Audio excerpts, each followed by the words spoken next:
All right, what's up, everybody? How's it going? Monday edition. So it's the third week of the Smarter Than You. What is this? Video cast, podcast, whatever it is. So this is the third week we're doing it. This is the second week we start without Adam. So this is off to a dynamic start. Adam is covering the Knights game. Knights get a very big comeback win over the Coyotes. So we'll talk to Adam about that. So were you at the Thomas Mack, Steve, for UNLV? And I was. Yeah, I was doing sidelines on Learfield. So obviously it's empty. So like, what's the atmosphere like? Because that's like a very cavernous building. Yep. Like, I got to experience what game did I go to with you? Fresno State football. You and I were sitting together for that. Yep. My biggest complaint was that they kept playing noise. Like they were consistently. There was never a moment of silence.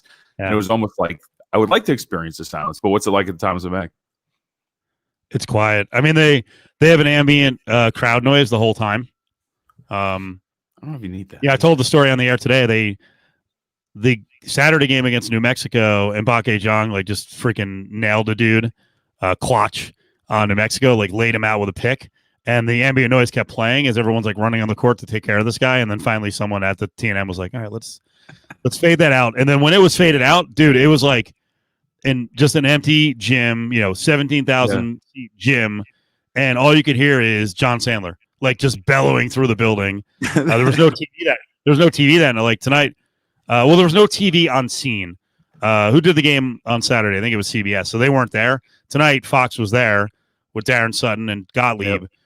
So you could hear them. But it's like, if the teams don't make noise, it's really, really quiet. And late, when UNLV was finally able to get some stops and hit a couple of big shots, the bench got into it and started just doing a defense chant. But yeah, if you don't create your own noise, it's like an AAU game in a virtually empty gym because, no one there is cheering. Mm-hmm. There's a couple of people on the sidelines who are UNLV supporters, who work in in athletics who are clapping here and there, but that's it. There's no noise.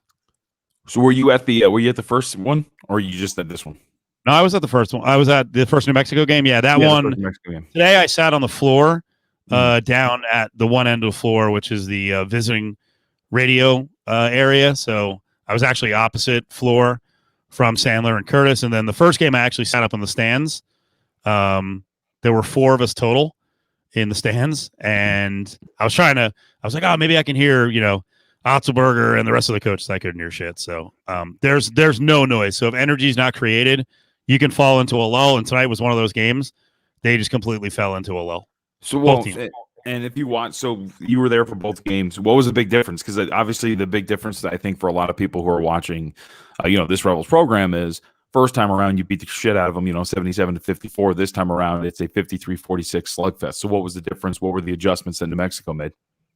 UNLV, I don't think, came out with the same energy as the first game on offense. They were also a little more one-on-one on offense. And the biggest thing, and we talked about this during Cofield and Company, New Mexico has like no scoring. It's pretty crazy. Every New Mexico team we've seen the last 15 years, whether they're 500 or pretty good, they always have a couple of gunners. And in most cases, they actually have too many guys who are selfish. They've got too many guys who can score, and they don't move the ball, and they play a lot of one-on-one. Paul Weir just does not have anyone who can break someone down. They don't have a guy who can shoot from the free throw line. They don't have a post player. So tonight, dude, they were averaging really quickly before their series with UNLV. They were averaging 77-ish points every 100 possessions. Like, yep. Dude, they have no. I'm telling you, they have no one. My hair's flying here. They have no one who can really break anyone down. They don't have one natural scorer on the team. So Curtis said it before the game. I said the same thing. I tweeted it out. I'm like, watch what happens tonight. It's going to be rough. Because what Paul Weir does have is he's got 2 big dudes who are like 6'9", 240, 250. And then he's got a bunch of 6'6" dudes who can play a bunch of different positions, but none of them are offensive players. So they just came out and grabbed and clutched, and they put bigs. They had someone at least 6'6" or 6'7" on Bryce Hamilton the whole game. They trailed. Caleb Grill actually had a good beginning and a good end of the game. In game 1, he got some shots off. He got a lot of open looks. This game, they weren't going to let him do anything. No. There were times on David Jenkins, they were playing a dude who was around 6'7", 220. So for David to get by him, he had to get real physical. So yeah, they mucked it up, man. They got into a rock fight, kept it close, and until the end of the game when Bryce finally went off on a couple of leaners. That was it. That was the gap in the game. But UNLV is very lucky. They played good defense. They played hard. They rebounded hard. There's so many times that Jong is like 1-on-3, 1 versus 3 rebounding. So he was good. But yeah, it just came down to a couple of possessions. And New Mexico is just, they don't have a point guard. They're just super sloppy with the ball. I think they finished with 19 or 20 turnovers. So when it counted the most, they just couldn't score. So you tell me if I'm being overly pessimistic, but I think the last 5 games that we have seen from UNLV, I think you got to be pretty relatively happy, right? Like if you're a fan of the program. I mean, the series against Colorado State, not playing for as long as they did, right? And to fight and compete as well as they did against Colorado State. And sure, they blew the first game at the end of it. You'll lose both of those games, but then you come back, you get wins that you should. A really strong win the first time over New Mexico. Like I've been pleased through these 5 games since they've come back. Mostly. Tonight was disappointing because they didn't come with the necessary energy early in the game. And they could have been down 25-3 at the start of the game. They just came out with nothing. So you can't do that even after a win. And that's happened to a couple of teams. Like Reno beat the shit out of Air Force, won game by 17 and came back and actually lost by 2. Right. Like in 2-game sets against the bad teams, the way the conference is setting up, you cannot underperform against San Jose, New Mexico. I think Air Force is a little bit better, probably on the same level as New Mexico. And I'm blanking on someone else who's just terrible. Oh, did I say San Jose? No, Wyoming's actually kind of in the middle. Yeah, Wyoming's kind of in the middle. Fresno's not real good, but you have to win these 2-game sets against the bad teams. You got to win, and I don't know. I still don't know if UNLV's a good team. I think they have all the goods to be a good offensive team. But here's the other thing, John. Marvin Coleman does so much more than anyone gives him credit for. Of course. There were moments down the stretch where you're David Jenkins is just not comfortable playing the point, and I think Nick Play can do it, but he's 10 games into his career, so 9 games into his career. He's got point guard skills, but sometimes his judgment's not great. That sucks. All right, so what do you project here forward now for UNLV before we get to the other emotional ties as we look next up? What do they got next? They have a standalone spot against some Benedict Ravens, right? Is that it? Right, Benedictine Mesa out of Mesa, Arizona. Yeah. So they'll bury them. I would not expect Bryce Hamilton to play. That's the other big story for people who aren't watching. Bryce turned his ankle trying one of the late shots in the game, which they really needed, and he was limping pretty badly. He actually pulled himself out of the game when they could have still used him. So there's no way he plays. Right. No way against especially with Utah State on the other side, right? And that's the thing. Utah State comes in Monday and Wednesday. I think they got to split with them. I don't know that they can sweep them. Utah State's been great. Up until now, Utah State really hadn't played anyone except for San Diego State this weekend. They beat them both times, but San Diego State also didn't have Mitchell for a game and a half. But they're good. And you want to – holy shit, man. If UNLV defends next week against Utah State, the totals on these games could be 110. Dude. Because Utah State is ridiculous defensively, especially with Kada on the back end. So they're going to be – Rebels have got to shoot the 3-ball well, and they're going to have to play really good defense to at least get 1 from Utah State. Utah State, to give you some numbers for those who don't really follow it from a statistical standpoint, opponents against Utah State take 32% of their shots at the rim. They only shoot 47%, and 22.3% of their attempts get blocked. That just speaks to how just big they are. 2-point jumpers, they shoot 35%. 3-point shots, they shoot 32%. Opponents do. They've been so freaking good. I do wonder. That's a really good angle. I wonder what they're going to open those totals at. And that'll be really interesting because you expect those to plummet if you're actually following it. All right, so 2-game set after the Benedict Ravens and Bryce Hamilton ailing. All right. Yes. Hey, well, let me mention one thing. Let me mention one thing real quickly. There was a dude, Randy Kimball, who went to a ton of games over the years. And Randy would go on the road, too.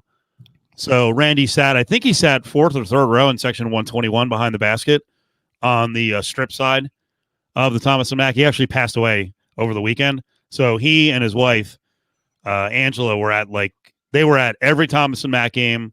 Dude, they would go on the road, and you would just see him pop up in the weirdest spots, traveling to San Jose. think that the last time, so we're looking at 2 seasons ago that people could go to games, but yeah, I think they were in San Jose. I know he was in Vanderbilt. God damn, I cannot. This guy was such a hardcore Rebels fan too.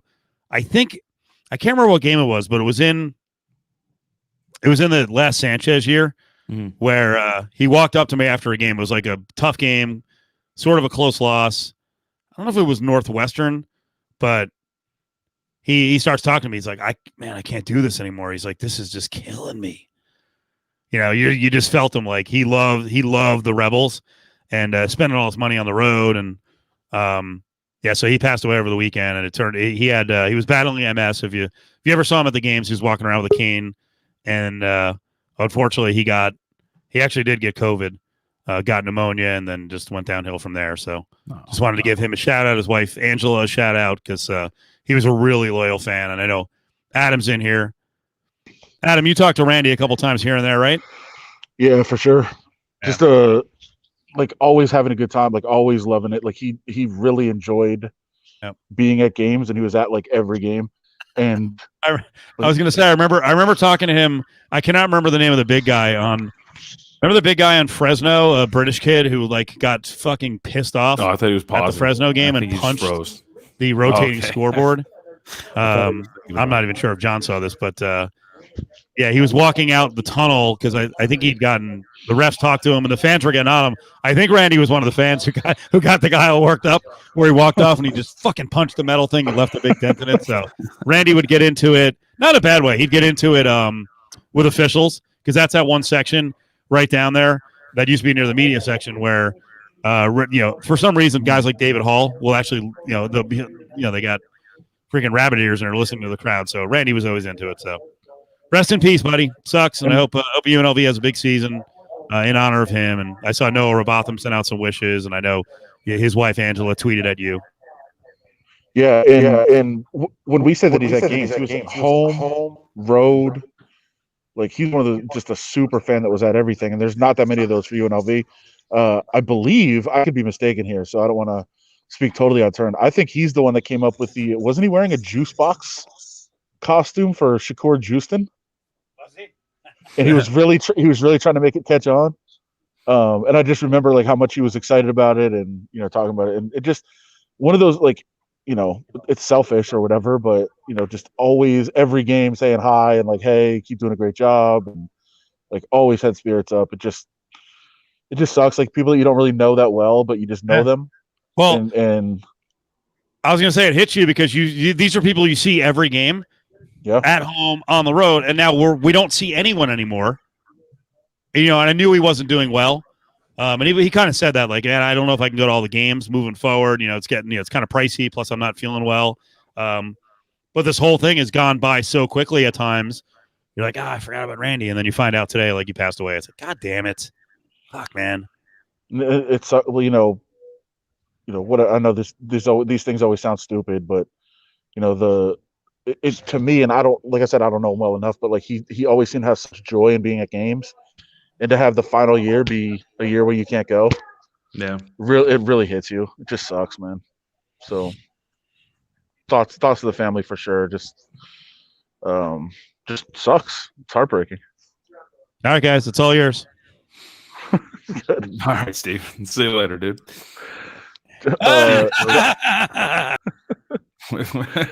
John, what's the most?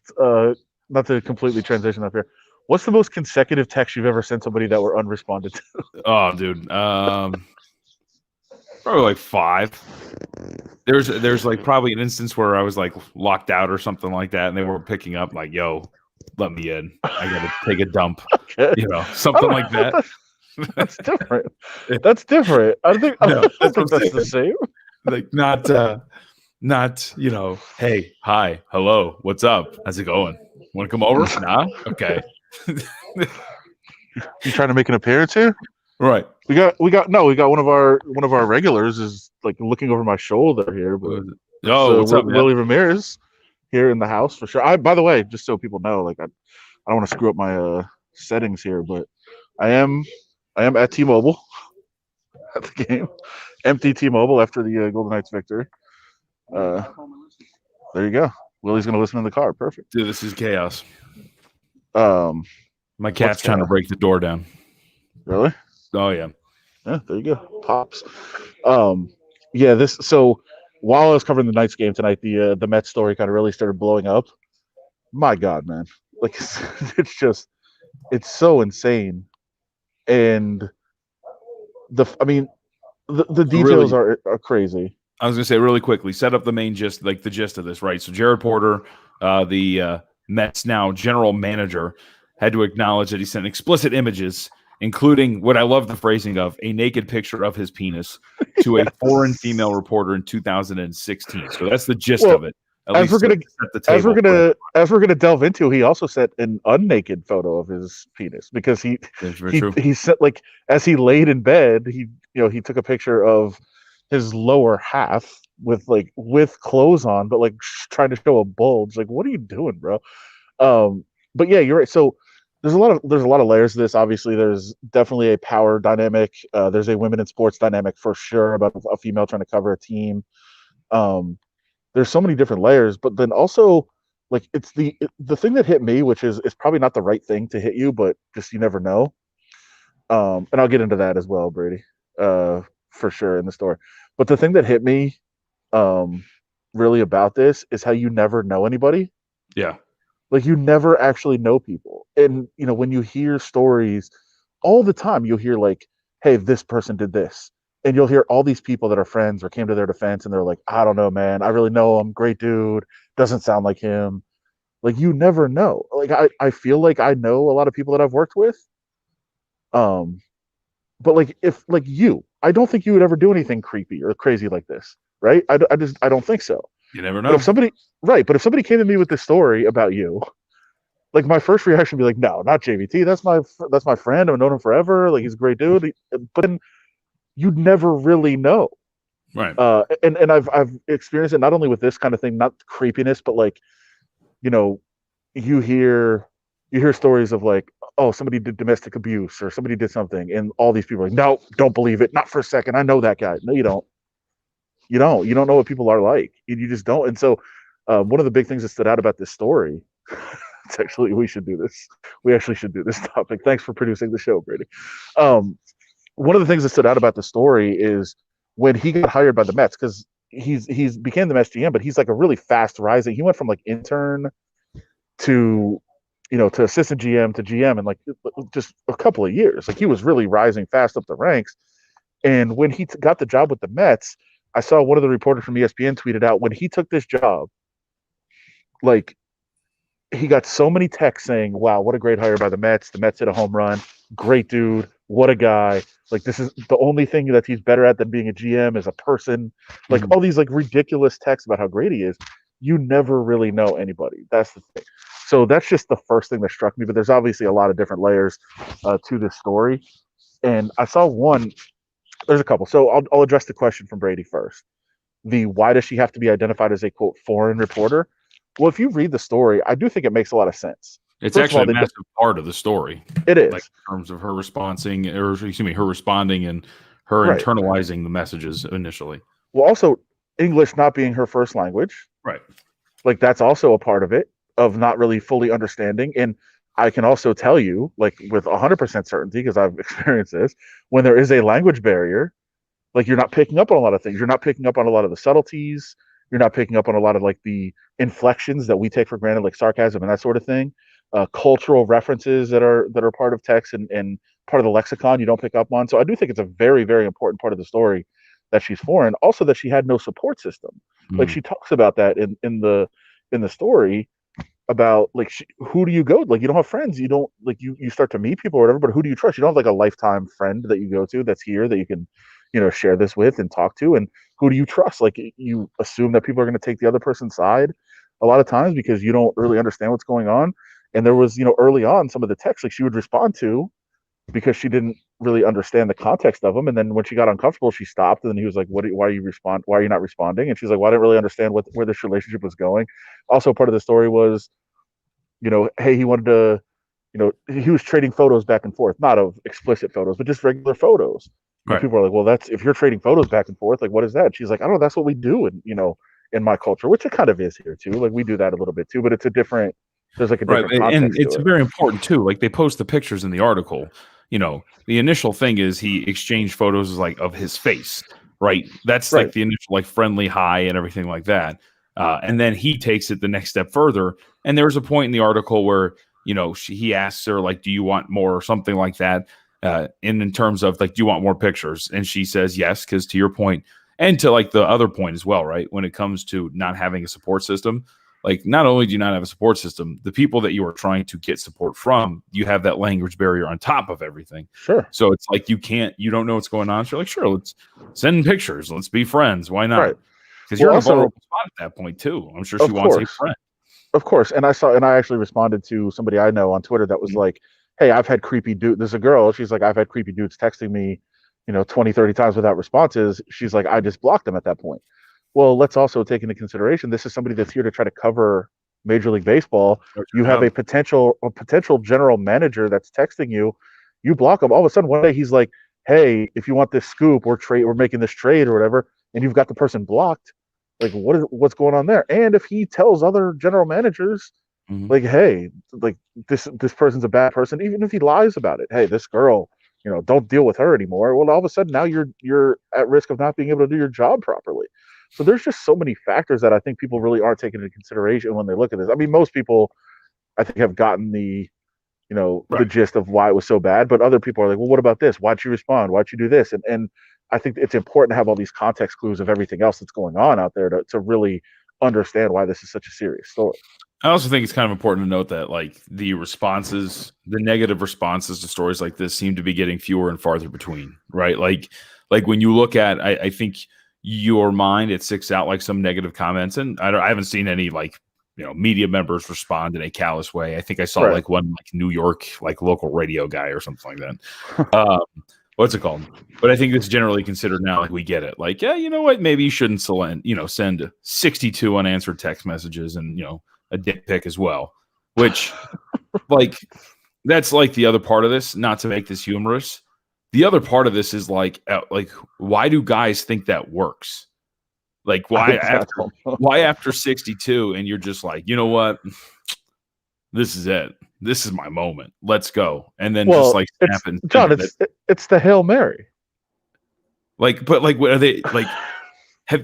I really want to know if any guy out there has ever gotten the holy shit, you're loaded. Let's go. I take everything back. I want to fuck you right now. Like, you know what I mean? Like but John, it was a stock photo. It was just oh my God. That's what he said. So, and by the way, so can we talk? Because to me, actually, Adam, there's a lot of people right now. There's the whole, this is cancel. This is not cancel culture. But the question now comes of it, should he be fired or should he not? And here's my thing.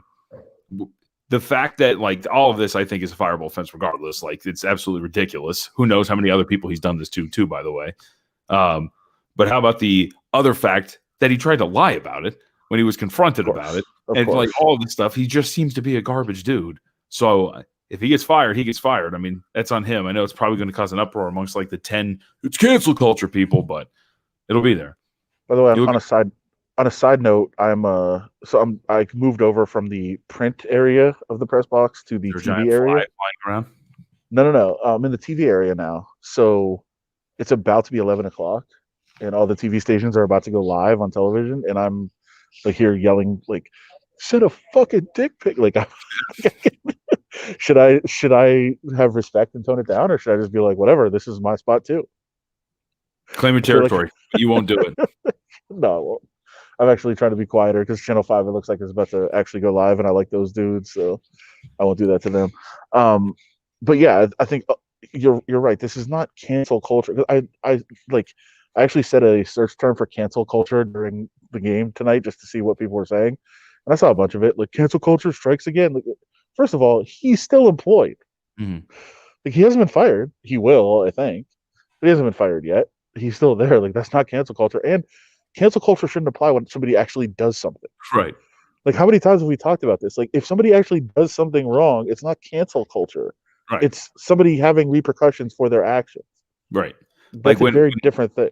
When South Park and Paw Patrol were canceled, that's cancel culture. Paw Patrol was not canceled. Oh, wait, South Park's still going too, huh? Oh, okay. Yes. I'm pretty sure it is. Hey, by the way, here's the other important factor about this too, because this is the pushback I saw the most. She's got to wait until he's a GM, huh? So now she's gonna fleece him for all his money, and it's like, no. She sat on this. She wanted to work in the industry. She was scared that if she did anything about this, right, it's the usual thing. So there's that's people that don't. It's people that don't read the story too, John. Like she's not even in media anymore. Like this is part of what pushed her out of media, and she went into a different field. Like she's back in her home country working in finance. She left media, so it's not anything like that. And it was 2017 when ESPN acquired all these text messages and found out about this story. They wanted to run the story then. She wanted to run the story then. She was cool with it. It is a Hail Mary. She was cool with it, and then she said at the end, she was like, "No, you know what? I don't want to do this." She's like, "In my culture, there's a lot of victim blaming, and I don't want to deal with that." And like she thought at the time she wanted to work in baseball media, and she felt she'd be blacklisted by doing this, which she probably would have, to be totally honest with you. Like there'd been a lot of people that it was difficult for her to continue to build, relationships with as sources if she would have stayed in the business. So I don't blame her for any of that. So you have to read the story. It drives me fucking nuts, and I've had to deal with it the last couple of days on a very smaller scale. When people read the headline here, right? And they're like, "Oh, she waited 2016. She waited this time." Actually, that's all addressed in the story. All you got to do is read it, right? All you have to do is open the story and read it. And like my story this weekend, not to cheap plug, but I guess I will. Like I wrote a story about how the innovations that are happening during the pandemic are going to make the viewing experience better in arenas when fans are allowed back in, right? Like the story is about how improved things are going to be, how much better it's going to be, because they've learned a lot of lessons, like in health and safety and hygiene and keeping people separate and distanced and getting people to move around more freely in arenas. All those things have been learned, and it's going to make the experience better. And so the headline of the story was like, "Hey, viewing games in arenas is never going to be the same after this, in a positive way." And I can't even begin to describe to you how many emails and emails and tweets I got of like, "Oh, fucking fear porn. You're trying to scare people, saying it's never going to be the same. This is going to go away soon." And I'm like, "Yeah, I know. Read the fucking story. Like, what are you talking about?" And so, like, in this case, you're right. Like, people are like, "Oh, she's sitting on it." No, actually, that's addressed in the story. Nope. All you got to do is read it. All you got to do is check it out. But, like, it is a massive problem that we have in society of just people responding to headlines and not reading and checking anything out. Do we still have a producer? Can we throw up Sean P's comment? I think I might be able to. You do it? I think I can. Sean, who are you talking to? Who are you talking to? What up? Who is that? Who is this? Well, because I have a legitimate question. If Sean is really, as the kids say, slanging tree, how can you anymore? Well, that's right. That was my question. I was going to say, Sean, if you're really selling weed, do people still buy weed? Well, they do, like, from people, is what you're saying. I think. You're totally right. Like a dealer, like I have given in, right? I will pay extra for convenience. The dude I used to buy weed from, I don't do it anymore. I'm wondering if people still use a private dealer like that. I would assume yes. Well, you would. If you do sell, if you are a drug dealer, like a weed dealer in somewhere where it's legal, like here, California, Colorado, whatever, don't you just have to have like unbelievable rates? Yeah. Or unbelievable service, I guess, would be like, you have to do something to separate yourself because it's too easy.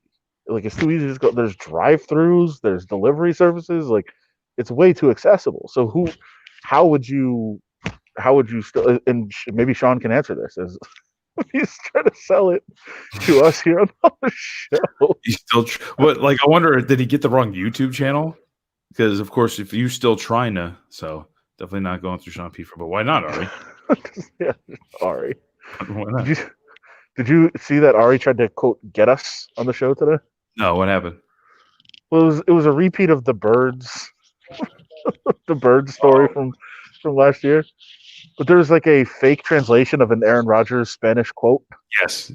And it was very old. It was a video, right? Right. It was old because there was like I think it was an old video, but either way, Oh, it was. You're right.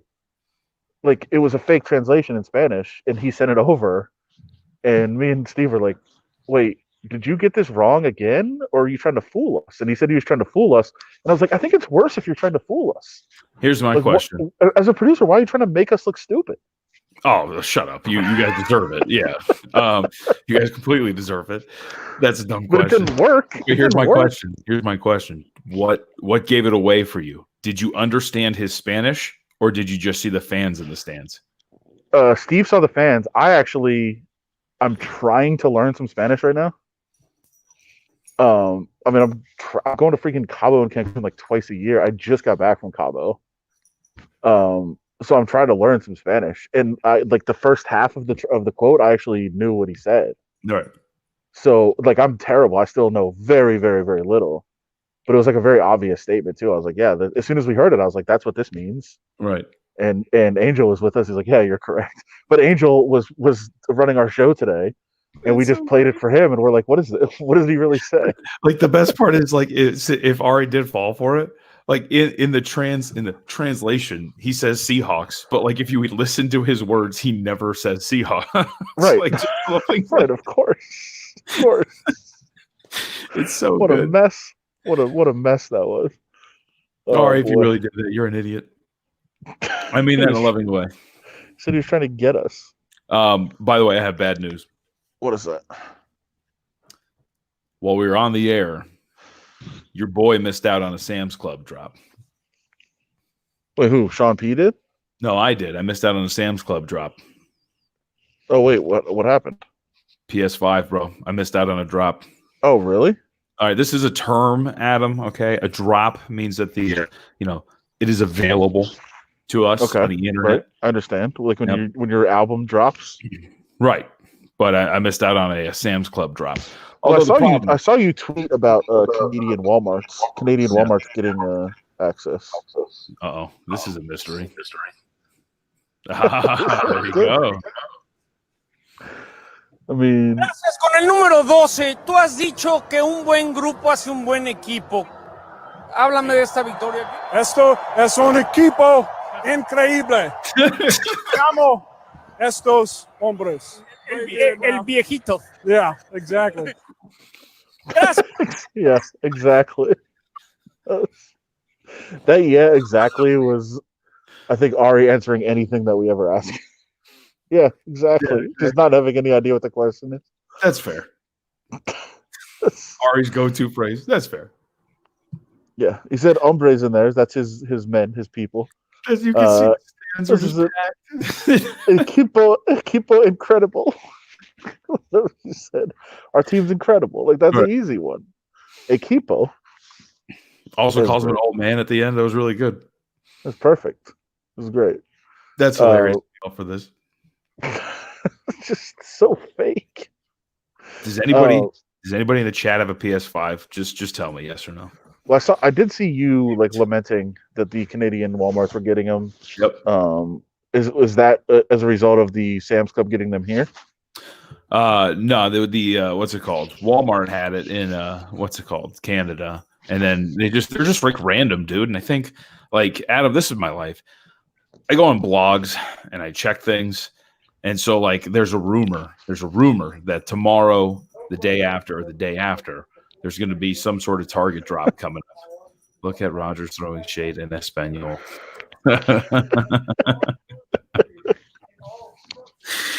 Oh, all right, that's good.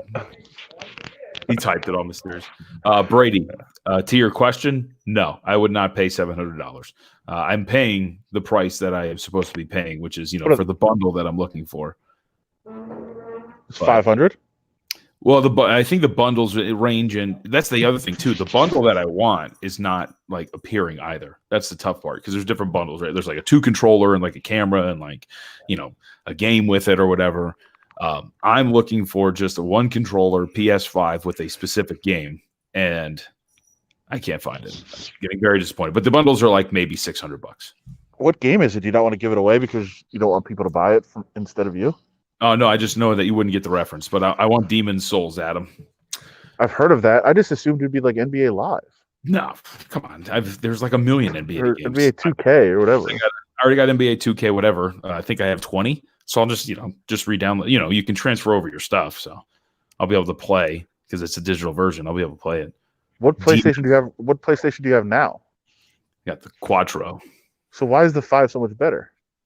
I mean, I don't even think it's better. Or they just have a game that I want. And they don't make it on 4? No. Does this mean you just make way too much money? No, because there's what's it called? Trust me, I've been saving for this. This is like my Christmas and birthday present. We have like financially planned for this. It's so good. Okay. I feel like such an old man. I was like planning. I think I said it right. Demon, DEMON''S Souls, SOULS. Damn. Demon's Souls. Demon Souls. Yeah. You just kill like monsters. Adam, I don't have time to explain to you the intricacies of Demon Souls. Just look it up, nerd. All right. I did give up. I am definitely an old man of video games. Like I gave up video games. I was like 22 or 23. Mm-hmm. Okay. What are we doing? Who's entering? This is awesome. What's better, random poop story or weed dealer? I think both. Maybe they should hang out. That'd be great. Have some good stories to tell. When I first started working at the RJ, I was out of college, working 4 to 12, like 4 p.m. to midnight, right? And living with our good friend Gooch. We were roommates at the time over at like Fort Apache and BI. Great little spot. But I literally would get off work midnight, get food on the way home, sit down at like 12:45 a.m. and start playing video games every day. Yeah. And there'd be days where I would look and be like, "Oh shit, I have to go to work." Like it was like 3 p.m. the next day, and I'd be like, "Oh man, I got to get out of here." We were playing like Dreamcast and might have been like PlayStation 2 at the time. I don't even remember what PlayStation it was. We were playing a lot of NBA Street. Yeah. A lot of Crazy Taxi on Dreamcast, which was NBA incredible. Street was the shit. And we talked so much. And then like Madden, whatever, 98 or 99, whatever it was at the time. And we would talk so much trash. And then I got super into GTA 4. I do 3. Whatever, one of the GTAs at the time. Yeah. And like when you play that game, like you can play for 12, 13 hours and just be like, what the hell just happened? Like what on earth just happened? And so I was like, GTA 5, bro. Yeah, I was like, I need to get out. I can't do this anymore. So I basically went cold turkey on video games. Like I'm out. And that's actually when I started in radio too, because I was like, well, I need something to do to fill the time, because I can't just work like 4 to 12 and then just do nothing. And I was doing like a lot of in-office stuff at the time, so I wasn't really like at games or anything. So literally just had a desk job for 8 hours a day, and I needed something else to do. And that's when I started doing radio. But for a time, for like a year and a half, it was just video games all the time. It was terrible. Crazy Taxi was so fun. I actually heard a song the other day, and I was like, "Oh my god, this is from Crazy Taxi." Yeah. Yeah. I'll probably get like an hour a weekend, like when I play now. You know what I mean? So. Well, you're a father. Yeah, I was gonna say I enjoy it, and I saw somebody earlier. It's not just for one game. There's like a slate of games that are set to come out on the PS5 that I very much want and have been looking forward to. Have been tracking, so that's gonna be cool. And also, I want to get is it a 4K? Is it a 4K or 8K TV? One of those TVs. Ironically, I'm actually looking at TVs right now. But yeah, I like there's some incredible ones out there. But apparently, it pairs up very well with like a whatever K TV, and that is something that I so now want. You have to buy a new system, but also buy a new TV to make the system look better. Oh yeah. Okay. Well, this is becoming quite an expense. Well, are you hoping the TV's not going to come for like another year? So are you hoping to get the kid like obsessed with video games so you have an excuse to play them? That hasn't really crossed my mind. He sat down because I'll watch, I watch, sports for work and everything like that. So he generally thinks whenever like I'm in front of the TV, I'm working. Like I could be watching a movie and he comes in, he's like, "Daddy, working?" So like, so I think he hasn't really caught on that it's like their games yet. He's kind of done it like once where he'll sit down and like mess with the controller and realize that he's in control of what's happening, but hasn't really caught his eye. Well, can you just give him a controller and like tell him that he's playing? I could try that. Yeah. You see what he Might does. look it up. I mean, That he's would be kind of into the other day. He sat down and watched like 5 straight minutes of a basketball game with me. Was He he kept calling it liking? But Okay. Did you yell at him? no. Like, kid, He would run fucking football. No, so he run. You know, my wife's obviously is a Spanish speaking woman, and so he's learning Spanish, and he speaks a good chunk of Spanish. But so like we'll be watching, and he'll tell them to run in Spanish. He'll be like "Córrele, córrele," or like like things like that, like while he's watching, because he's just watching dudes run up and down the floor. We should have had him. Should have had him translate that Aaron Rodgers video for us. He'll watch them fall. He'll be like, "Dad, that hurts." Yeah, it's all right. You guys, Look at Adam, the professional. I know. But anyway, love the waves. this is a long way of saying yes. It's more than just one game. I need a PS5.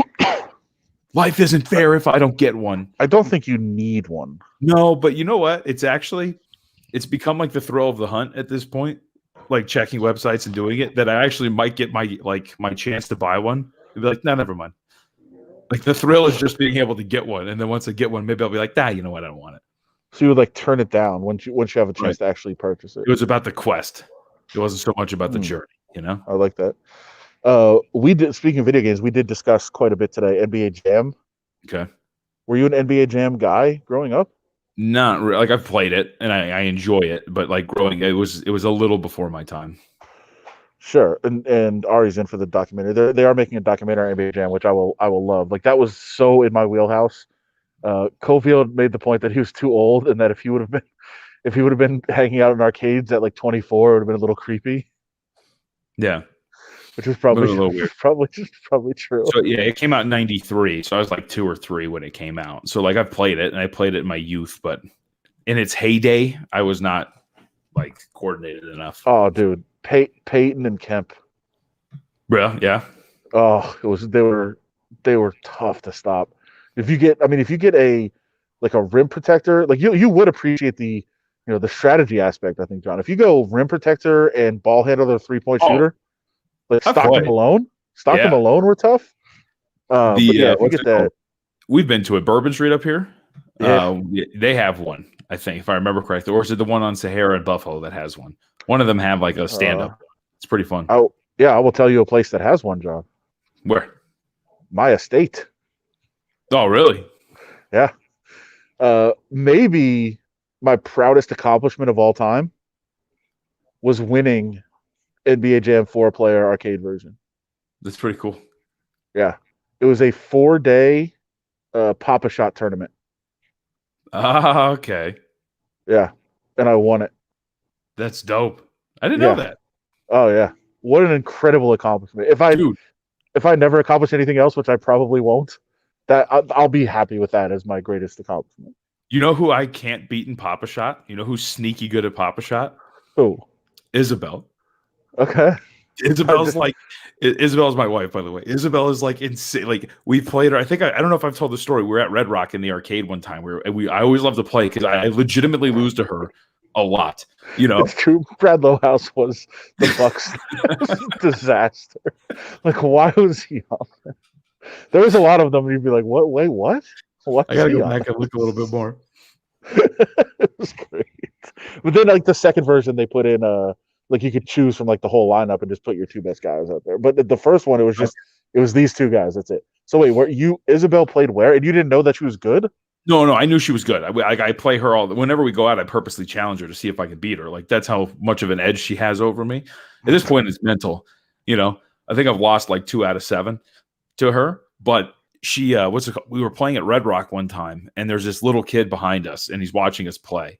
And so, like we're going, and she's hitting a couple in a row, and I clank a couple off, and this kid just starts like behind me, just cheering for her. And he's just like sitting there, and he's like, he's working her. She's working him. She's working him. And he's just screaming this like, oh, and like people are looking at this game of Papa Shot as Isabel's just beating me. And this random kid behind me is just screaming, she's working him over and over again. Did you want to turn around and just tell him to shut the hell up? No, I couldn't stop laughing. It was great because he was so into it. It was hilarious. It was so good. Great. That is great. You should play her. I'll challenge. I'll take the challenge. We'll go play. Does she go backboard? No, she's all net. If I remember, we haven't played for a while. Mistake. That's a big mistake. You got to go back, boy. That's the best way to do it. My shot's too high. Yeah, my you shot's can't. too high, so it scrapes. Every time it scrapes. You can't shoot like you're. I think there's sorry, an I have ego a beautiful thing. jump shot, Adam. Okay, right, but sorry, it's got a beautiful parabola, and so do I. But I think the biggest challenge for some people is the ego part of it. Like you want to go in there and be like, look how great my shot is. Like that's not the strategy is to get the most points. It's not to have the most, the prettiest jumper. Right. And oh, by the way, if you jump on your shot, literally have zero chance. Right. Like zero chance to win. I like the. I also do. You play the like the full size pop shot too? Those are fun. Sure, and that's different. Then you can actually take a shot. And Ballpark Frank does have a good form. Chris Palmieri from Naked City was just in here pointing out that we've had some epic battles on Nintendo Ice Hockey, which you probably don't even know about this game. This is definitely before you. I was there. What's it called? I was there like last month or whatever. Yeah. And you have to pick a lineup of skinny guy, medium guy, and fat guy. Yeah. I'd go all speed, by the way. All speed. No, because they get checked too easily. It doesn't matter. Dude, it's the future, bro. I go. So my team is usually one really skinny, fast guy because they're really good at face-offs. I shouldn't have given away my secret to Chris. He might do that. But you got to get them to take the face-offs, and then 3 fat dudes that just you pass it around and just they can fire slap shots.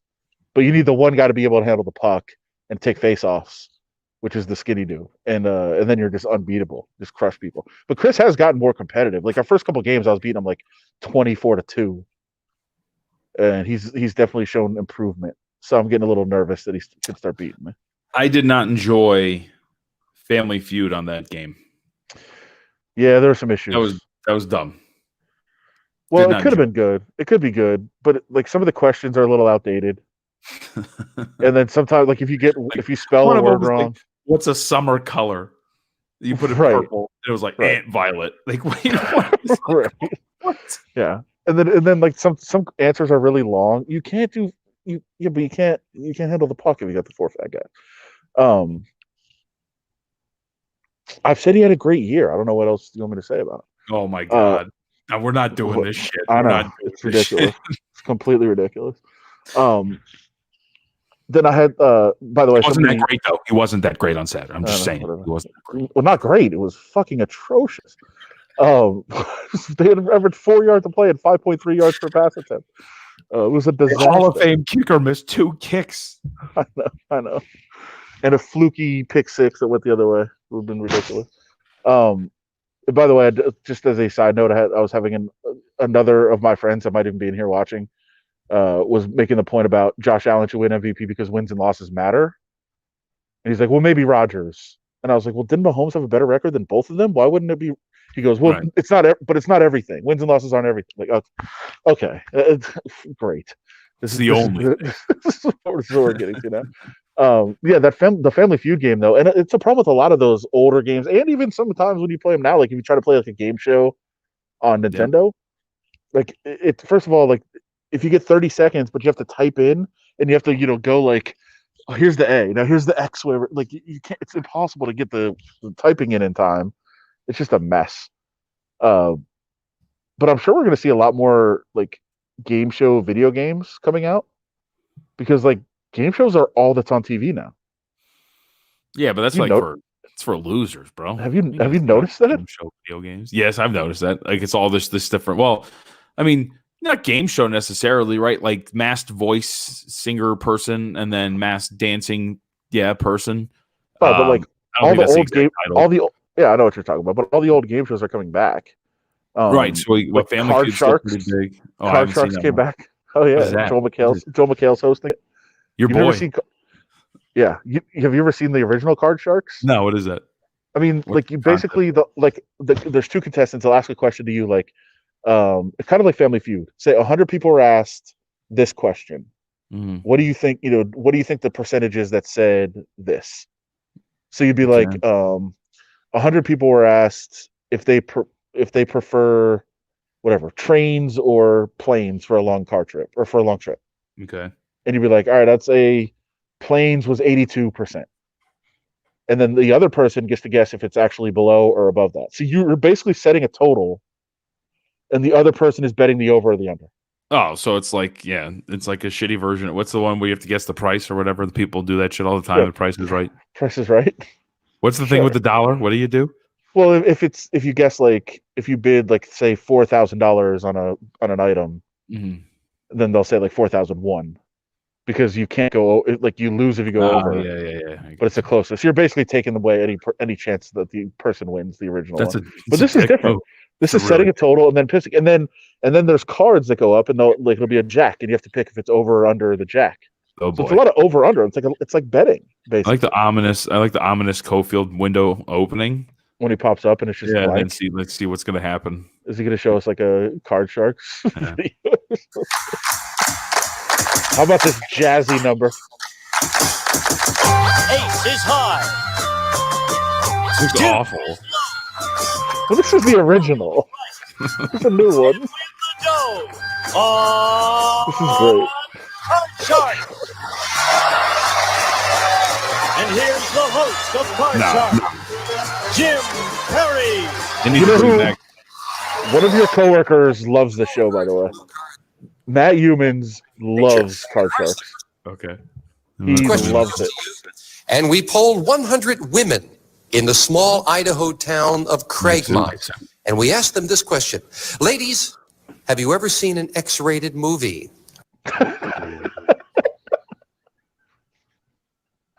All right, what percentage you say? In a small town? What number are you going with? 21. You know what's fucking weird? That was my number 2. I'm gonna say, I have to jump in as the voice from nowhere.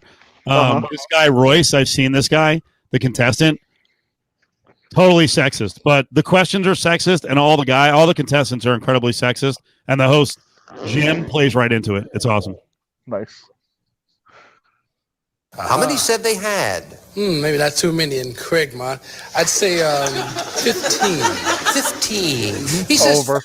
15 have seen an X-rated movie. Cynthia, higher or lower? Yes, I think it's going to be lower. You say it's lower. Oh, get out of here. It's lower, Cynthia. You go to the board first. If not, it'll be Royce. Okay. The actual number of women who said they've seen an X-rated movie is 11.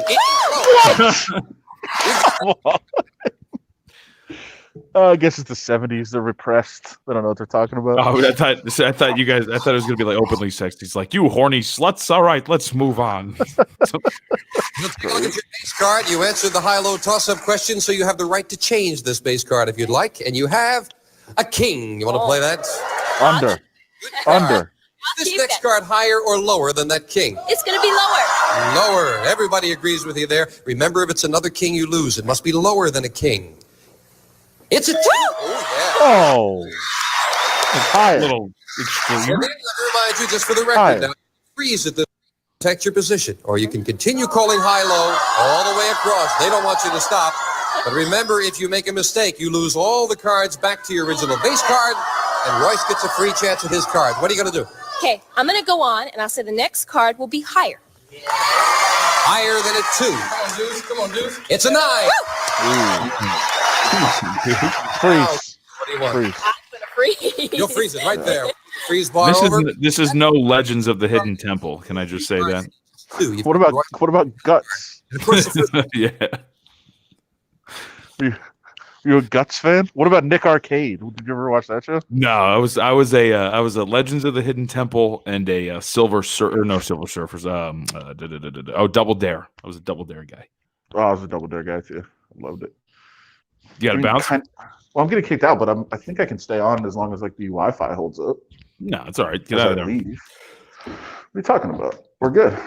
Higher than a 2. So brave. That's true. I mean, it's a decent show, but they brought it back. There's more money obviously involved this time. My dream was to be on Double Dare at one point. Really? Double Dare? Yes. Double Dare 2000. I always wanted to be on Legends of the Hidden Temple. Silver Snakes? I mean, Purple there's a lot there. What about Finders you go Keepers? and you press yourself up against the wall to match the shape of the, and then those people would come out terrifying. How old are you when you're watching this and scared of it? I probably was like, probably 4, something like that, 5. I was pretty young. I always wanted to get slimed too. Sounded like fun. Cool. Yeah. That's why I watched That the makes entire sense. Nickelodeon broadcast for the Bears Saints game. You were thinking about getting slimed in the end zone? Yeah, I would love it. Also, that broadcast proved my thesis that that'd be a good one. Let me think about that. What show you would go on? Actually, you know what? I know what show I would go on. What is it? I have done a fantastic job. When I go to the arcade, I have won I've beat the shit out of Deal or No Deal. I'll put it that way. Okay. I think I'm pretty good at Deal or No Deal. I want to go to Deal or No Deal. I mean, I feel like it's too easy. By the way, if I cut out here, I'll be... Oh, boy. Here we go. Magic words. If I cut out here. And then he cuts out. Magic voice from nowhere. I think it might be time. Look at that face. Well, time to close. Brady, I would. He might be back. Brady, I would go on Three's a Crowd with the lady from VSiN. There's a problem there, though. There's no ladies that work at VSiN, so there's a couple. Well, but I don't work with them, so like it would be a really boring show. That's fair, right? I would say, like, me and Steve talk a lot about The Wall.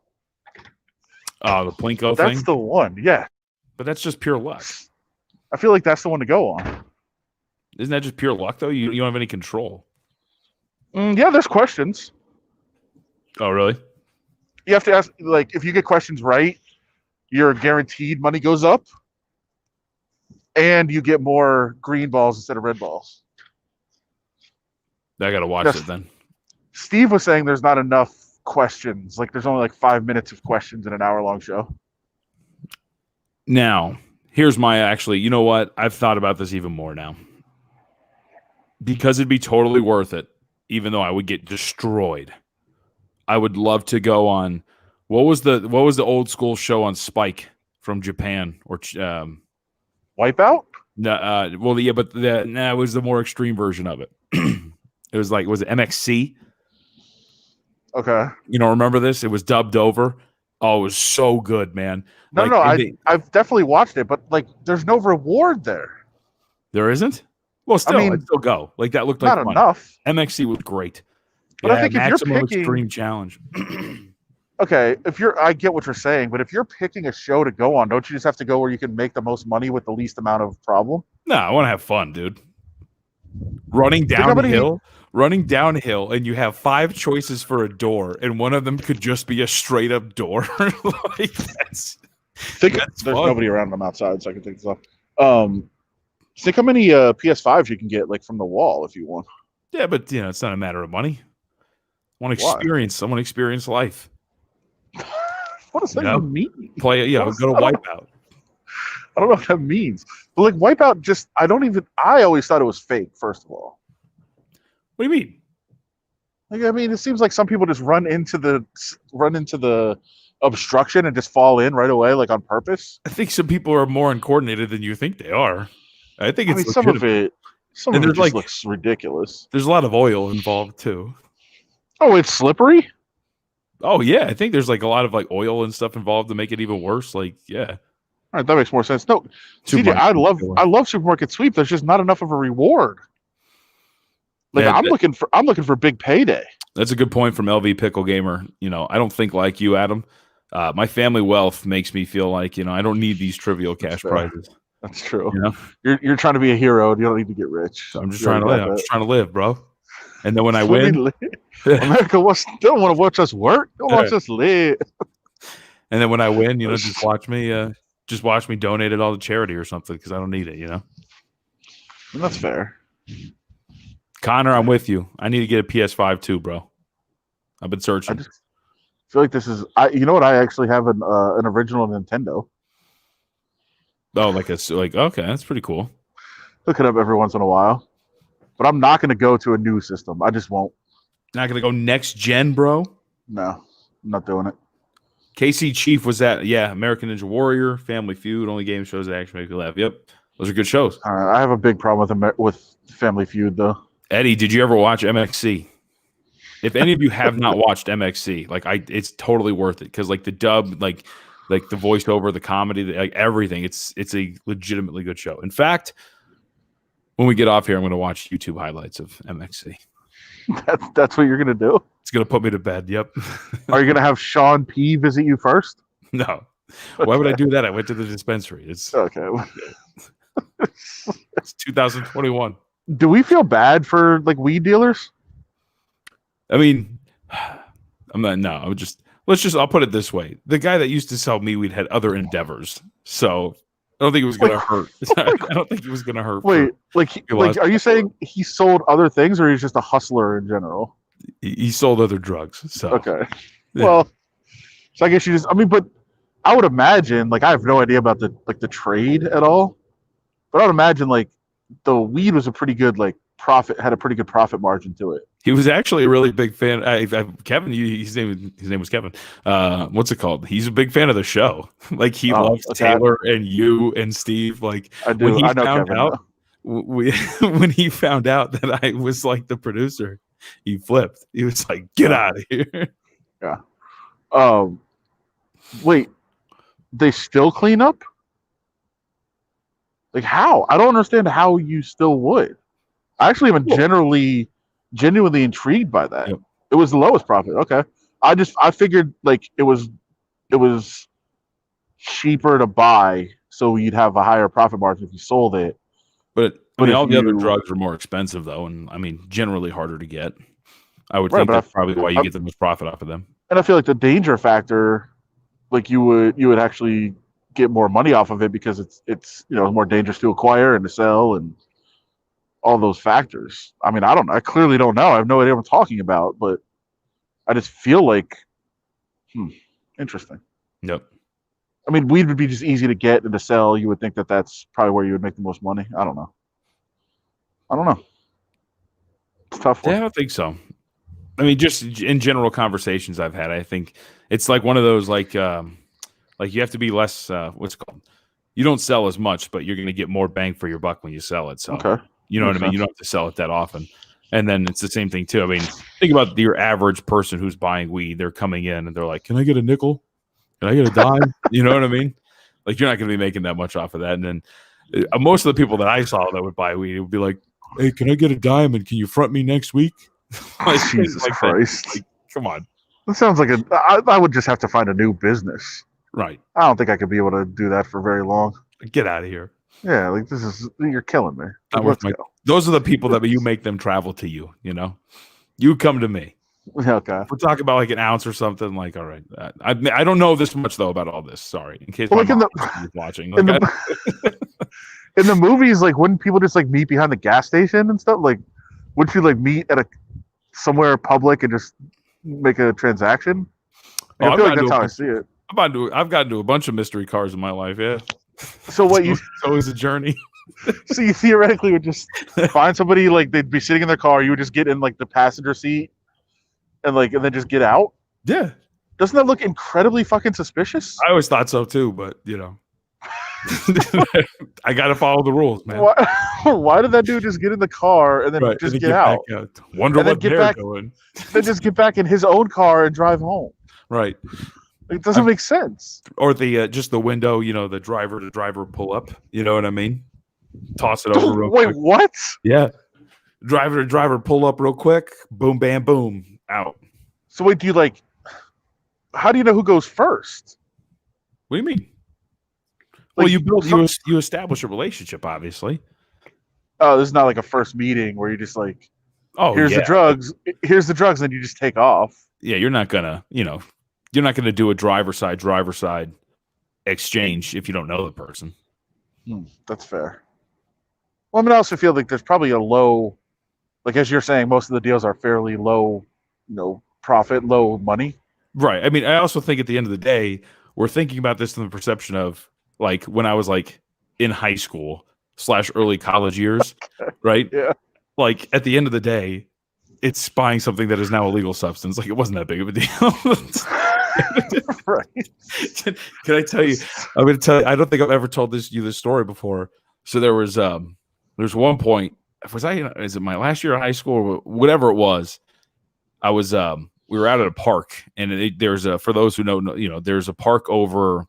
It's on the south side. It's like between Decatur and what would be the next street? What would be the next major street going towards the Strip? Like Arville, or like we'll say from Decatur and Arville-ish area on the south side, just over the 215. It's got like what's it called? Like little canopy wagon looking things, but there's like a playground and stuff like that. Oh, I know that part. And a big fire pit. Sure. And so we're out there, whatever, smoking weed, doing whatever hoodlum things. Not even really hoodlum things, just like hood rat shit. Yeah, right. So we finish up, and I go sit in the back of my buddy's car, and they want to go smoke another round, so they go off, and it's me. There's, I think at that time, my buddy Nick. There's somebody else. I can't remember who else. Don't incriminate people. There's 4 people in the car, though. Well, at the time, he was my buddy Nick. I haven't talked to him in like 6 years. So anyway, my other buddy who owns the car locks it, gets in the car that, of course, they're smoking, and they drive off. So I'm locked in this car in the middle of this park with 3 other people, and all of a sudden, a cop car pulls up right next to us, and they take their little searchlight, on the side, and they're just panning it across the park, like left and right, and they're just searching the park. And I was like, "What the okay, this is it." And the car's like right here. They get out of the car, they come around, they're searching the park for something, and the cop turns around and shines the light right in the car. And I'm sitting in the seat, and he's looking right at me, and I just wave, like I just panic, and I just wave. I just go like that, just real quick, and the cop nods, gets back in the car, and drives away. Wow. It was the stupidest thing ever. Were your friends mad at you for waving? Because I would have to imagine they were pretty paranoid at the time. I don't think so. I mean, what else are you gonna do? pretend to sleep? Like, what are you supposed to do? Did he know that you were on Tobel, and you're just like, all right, we just have to let this go? Maybe. I was driving. Yeah, that's Brady. That's exactly it. Brady. That's very much it. That last one. But I feel like you said the white privilege wave. That was exactly it. Yeah. I feel like you said another round. Is that the terminology? No, I don't know. I don't know. That's just what they went to go do. The white privilege is actually funny. I actually was thinking about the whole concept of white privilege yesterday, in the context that I have had. I'm jinxing myself right now, so I'm about to drive home. I have had a headlight out for like 4 months. Mm. And like not even a thought. Like at some point I should get it fixed, because it's not just a headlight. That you can just change. But somebody hit me in a parking lot. But you're not. There's like. Hold on. Is it like damaged, or you just got to replace the bulb? No, it's damaged. Like there's like body work would have to be done, and like okay. Yeah, it has to be fixed. Like if it was a headlight, I would just go take care of that like tomorrow. Can you do that? Like there has to be but I would have somebody do it. But like there's like body work and stuff to be done, and I'm like, yeah, it's probably a yes. But I don't even think about it, because I'm like, yeah, if I can pull it over, I'll just tell them, yeah, I'm getting it fixed, and it like whatever. And I think that like there is a level of that where like if I wasn't just a doofus white person, I would be like, oh shit, I better get this fixed like immediately. Of course. Like I don't want to have that interaction.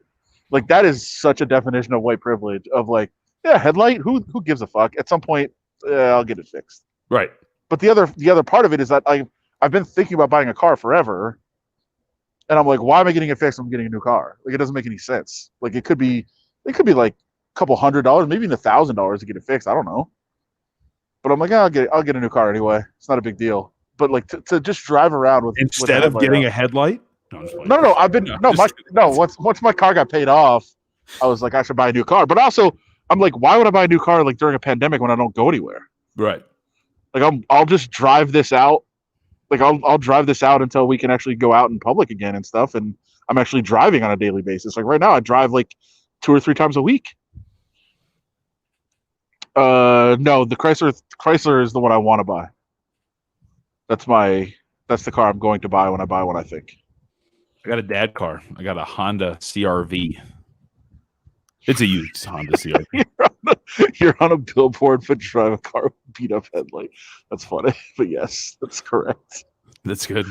Well, somebody hit me in a parking lot, which is really annoying. Like I got out of the store and it was my whole front end was damaged. Must be nice.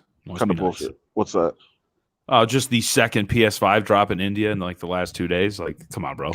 Can you order one like online? Have it Dude, shipped? totally not worth it. Yeah, you can, but it'd be like $1,000 by the time everything was said and done. Do you want it or not? I mean, I do, but not that bad. Okay, fair enough. All right. No. What are we? Hour and 15 minutes in.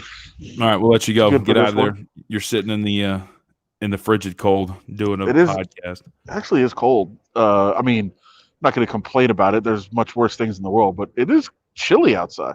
That's right. All right, so we're what? Smarter than you, of course. For those who care, big announcement this week. Big announcement coming for my job over at VSIN. So keep tuned. I will. Keep tuned. Stay tuned. I'm excited to hear. I think you already know it, but oh wait, no, I haven't told you yet. Interesting. Pretty interesting. All right, folks.